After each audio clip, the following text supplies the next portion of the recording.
I've seen people do this, which is interesting. If the light is too hard on a subject's face, they actually go farther away. Have you seen that? So you have your subject. Let's see. Can you come here for a second? You come here. Let me do this real quick. Stand right there.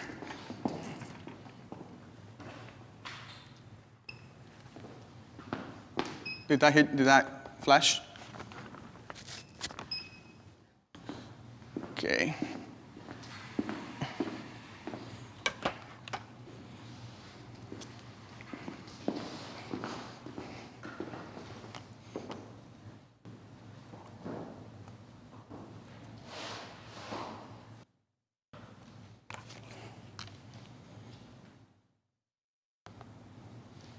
I hope I have a Nikon set up because I don't see that thing. Let me see, does it say there? Oh yeah, D4S.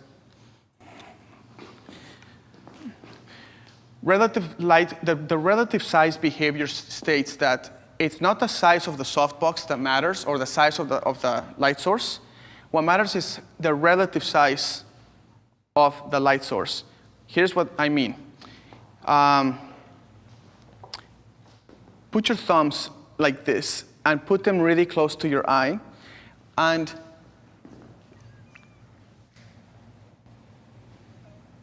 try to block enough of your eye so you don't see the window. So you bring the thumb really close to your eyeball until you almost block most of the window, right? What that's doing is you're making your thumb bigger and bigger relative to your eye. So your eye is this big, and because your thumb is getting closer and closer to it, it's getting bigger and bigger and bigger. So the thumb never changed in size. But because if the thumb was, can you put your thumb like this? Like, yeah! Okay. If I try to block you with my eye using her thumb, I just failed. Because her thumb is so far away that it doesn't block anything. It's just small. But if her thumb is close to my eye, I can't see most of her anymore, because her thumb just got bigger relative to my eyeball. Does that make sense? So if you put this big light here, you're making this light quite big relative to her face. Her face. Forget the rest of the body, just her face. But if I put this light here, it's like your thumb going farther and farther away from your eye.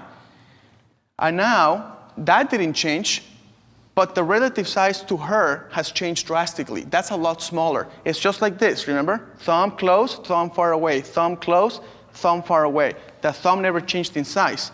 But what it's able to block is a lot more when it's close. So that's basically the concept here. Let me take a quick picture of you. Let's see here, turn this on.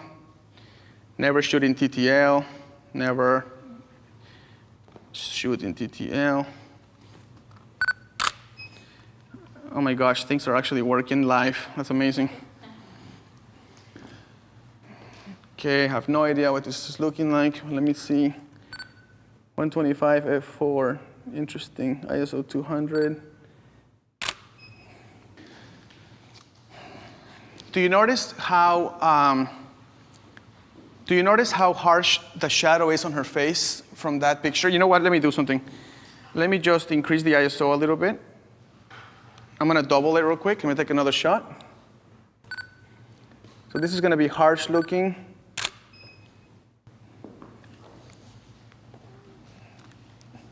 Okay, good.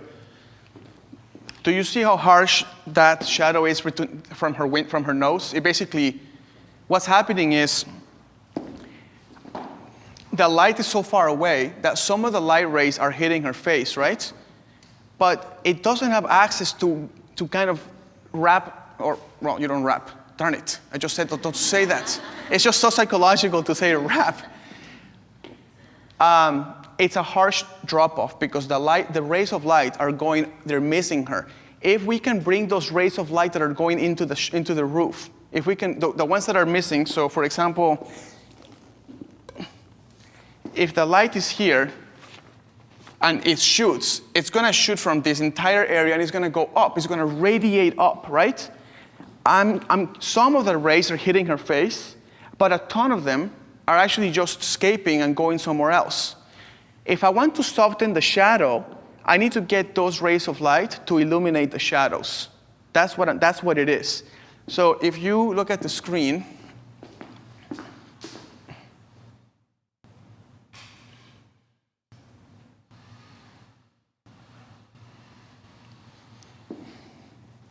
if you look at the screen, there's a hand on your forehead. That's kind of funny. It's like talk to the hand, but it's actually just a computer mouse. Okay. If you look at that, we want that shadow to be softer. You need to bring the light closer. So some of the size of the softbox is going to be enough to hit, so some of those light rays are going to illuminate the dark side of her nose. Cool? So let's try that.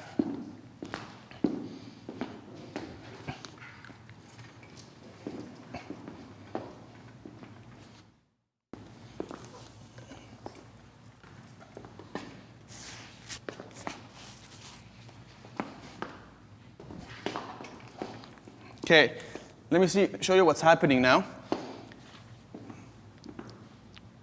Tell me if this is confusing. Inverse square law of light says if you are close to the light source, the light's going to fall off quicker.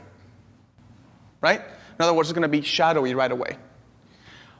But the relative size of the light says that if the light is big, enough of the rays of light are going to illuminate the very shadow that the light being so close created. So, this is such a big softbox, right, that when this fires, this part of the softbox is going to illuminate her cheek. And this part of the softbox is going to illuminate her nose, causing that split shadow, right? But this part of the softbox is going to fire and is going to illuminate the shadow side. And it's going to just give you enough light on those shadows to soften them. So the inverse square law of light creates the crazy shadow, but the relative size of the light minimizes that shadow. Is that confusing at all? Okay, the inverse square law creates the shadow, the relative size minimizes that shadow, because part of the softbox is illuminating the parts of the face that when the light was far away, it would miss. It would go somewhere else. Okay, let's take a picture again. Of course, I have to adjust my settings because I am in manual. So I have to lower the power to 3.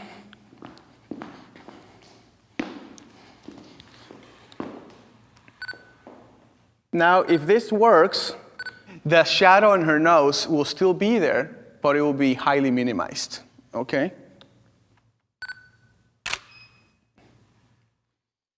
Let's see. And it is. Do you notice, look right here? Notice how that shadow is a lot softer than it used to be, okay? Now, let's make it even better.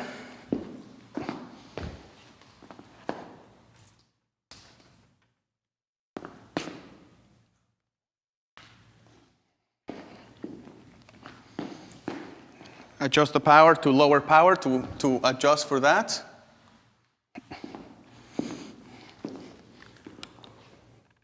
And this should give you a nice soft shadow on your face.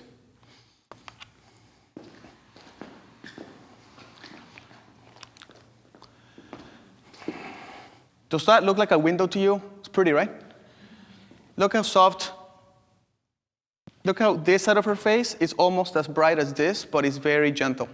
It's very gentle. Okay? Now,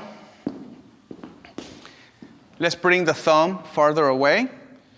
What I want you to visualize is the rays of light that used to illuminate the other side of her face are no longer be able to. They're going to miss her now. So you're going to put this all the way back here. We're going to adjust the power from 2 to 7, because we're far away. Now what's happening to the rays of light? This fires. Some are going to hit her face directly. The rest are going to just kind of go into the floor, into the roof. They're not going to reach this side of her face because light doesn't bend. Light doesn't go and then go, whee! Like, it doesn't go like that. It just goes in a straight path. Okay? So let's try that.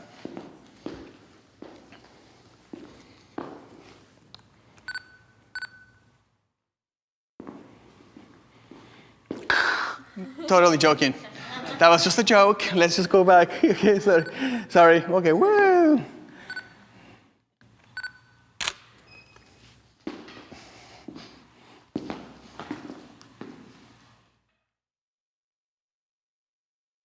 How do you guys like that one? So what's happening is the light hit her here, and not enough rays were able to hit this side, so you get this like split light situation. It doesn't look very attractive for women. You know what I mean? You look attractive, but the lighting is not flattering to you. Okay? What could you do to help that? A reflector? Good, but this is a strong light. It is being diffused by the white diffuser, but why not try this? Let's try this. You want to help me out, Mark? Or actually, Colin, could you come over here for a second? Let me introduce you to everyone. Everybody, this is Colin Pearson, photographer in Chicago, amazing, good friend of mine, travel buddy. We have a great time. Absolutely. Let's reflect light. Let's reflect that. Let's put that white super ghetto. No, let's keep the white thing. You want to keep the white thing? Yeah. Sure.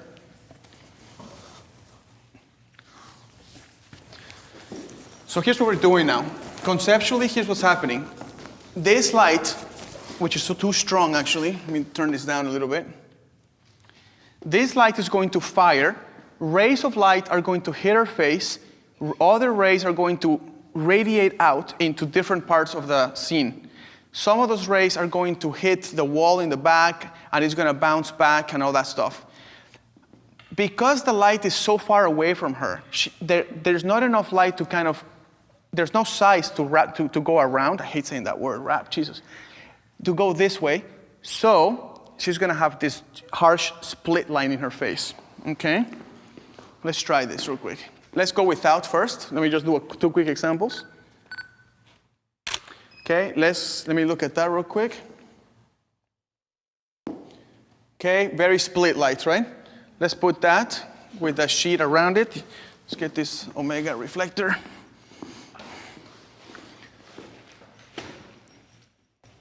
Now guess what? Now you have two light sources. 1, 2.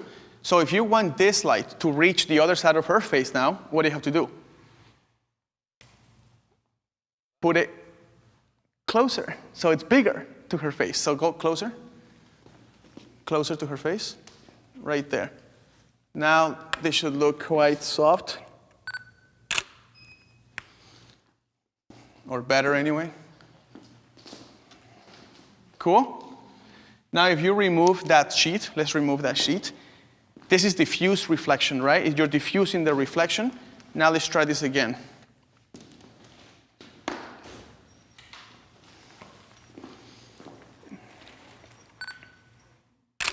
It's going to be kind of harsh now.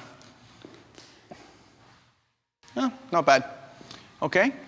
If we move this diffuser far away where Kenna is, you put it far away, you're doing the same thing that is happening with the light being far away. Okay? Any questions on what I said about how the light behaviors kind of intertwined with each other? So let me repeat that one more time. Here, hold this for a second.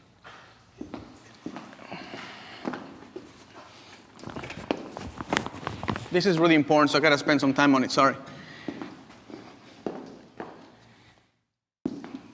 The inverse square law of light says that the closer you are to the subject, the more of the power that side is going to receive. Because the nose blocks the light from the other side, if she had a round face like a soccer ball, then you would see it better. But because she has a nose and bone structure, it blocks the light. So if you illuminate this side, the nose blocks from the other side. Simple, right? The inverse square law of light says that if you illuminate someone very close to the light source, the entire rays of light are illuminating the one side of her face, not letting any of the light rays escape. Therefore, it goes into complete darkness after the nose. But the relative size of the light source says it doesn't matter if you have a crazy shadow happening on the other side, because if the source of the light is that much bigger than her face, wide and tall, the size itself, when the light goes out of the huge light source, is going to illuminate the shadow that the inverse square of light created. So when you're shooting girls or men in by the window, when you're shooting men by the window or whatever, you can really create different looks based on how you want the light to behave. Could you model for me for a second?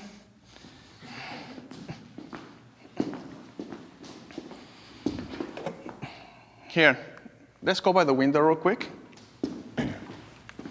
Here, Colin, let's put this here.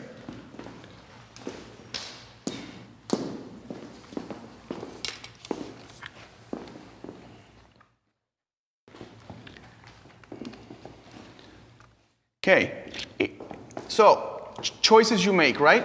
I want to make him look mysterious and sexy and very manly. So I want the light to fall off quickly to add to that mystery, okay? So I'm going to use the inverse square law of light to put a lot of power of light on one side of his face, and I know that it's going to fall off immediately, right? Also, this ice light is almost as big as his face. In fact, his face is a little bit smaller than the ice light. So there's a little bit of light illuminating the side of his face. However, can you remove that ice light real quick, man? If you do it this way, okay, you have your iPhone light. This iPhone light is very strong, and look what happens now. You're getting nothing anywhere else. It looks totally harsh where the light doesn't hit. Let's go back to the ice light. Okay. Now, because the light is so close, what's going to happen to the background when I expose for him? Dark. So let's try it. I got to turn this off. Sorry, Amanda W. Let me just move you out of there.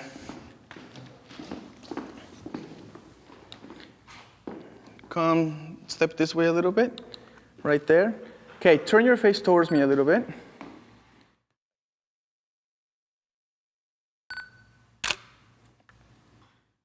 I don't know if that's going to show up in there. Okay, cool? So you achieved your look like immediately without having to think about it. Now, Amanda, can you stand next to him real quick? Right there. Good. The light source is here. What's going to happen to Amanda now based on the inverse square law of light falling off? She's going to be totally dark, right? Or not totally, but dark, right?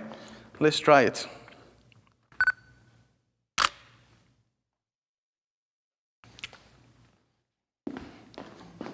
This is why we care about the behavior of light.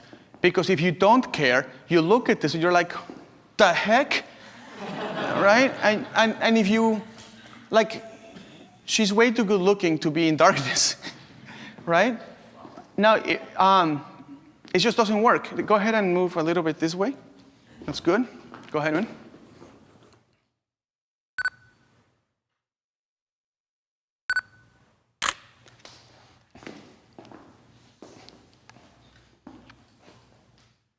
Just gets worse and worse, right? Now, let's look what happens. Let's illuminate you. Tyler, go ahead and take a seat. I'm going to start showing you how the light, we're going to even out the light on her face by removing her from the light source. Because remember what I said. The inverse square law of light says that at the very beginning, where the light source is very close to your subject, the fall off is very fast. The farther away your subject gets from the light, the more even the exposure will be because the light is bouncing all over the place. So let's try it.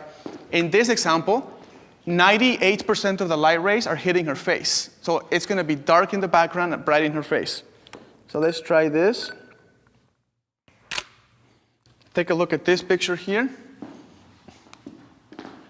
Super nice. Did you expect that sharp fall off in her nose? Totally bad looking, right? If you don't have a choice, just turn her face towards the light. Let's just do that real quick. Can you turn that shoulder away from the light? Sorry, I got to pose. Bring that light back, bring your face back towards the light a little more, and look at Colin's microphone. Now look at the camera. Bring your shoulder down, relax, make your spine taller, bring your shoulder back. Good. Beautiful, that was nice. Let's take a look at that. Okay, a little better, right? Now let's even out the exposure. Go ahead and come all the way where that reflector is. Keep that light on the way you had it, right where you were, right where you are. Okay, that's totally not gonna work. Well, it is, because it's the same light source, but now it's getting even, right?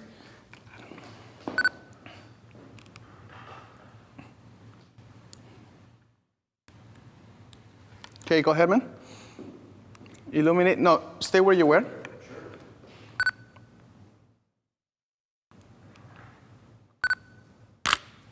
Oops, I think you might have caught you when I blinked.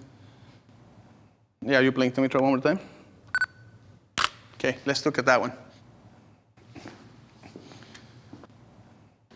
Even. So if you have a group of people you need to shoot, you can, if you need to make them look more even in exposure, just put them farther away from the light. If you need to make them look more glamorous and sexy and mysterious, put them closer to the light, and then you can adjust the face accordingly. If you don't like the shadows, they're too strong. If the shadows are too strong in her face when you're shooting, then make the light source bigger. And then part of the rays will illuminate the shadow, and it will minimize the darkness of the shadows. That's pretty much a lot of it.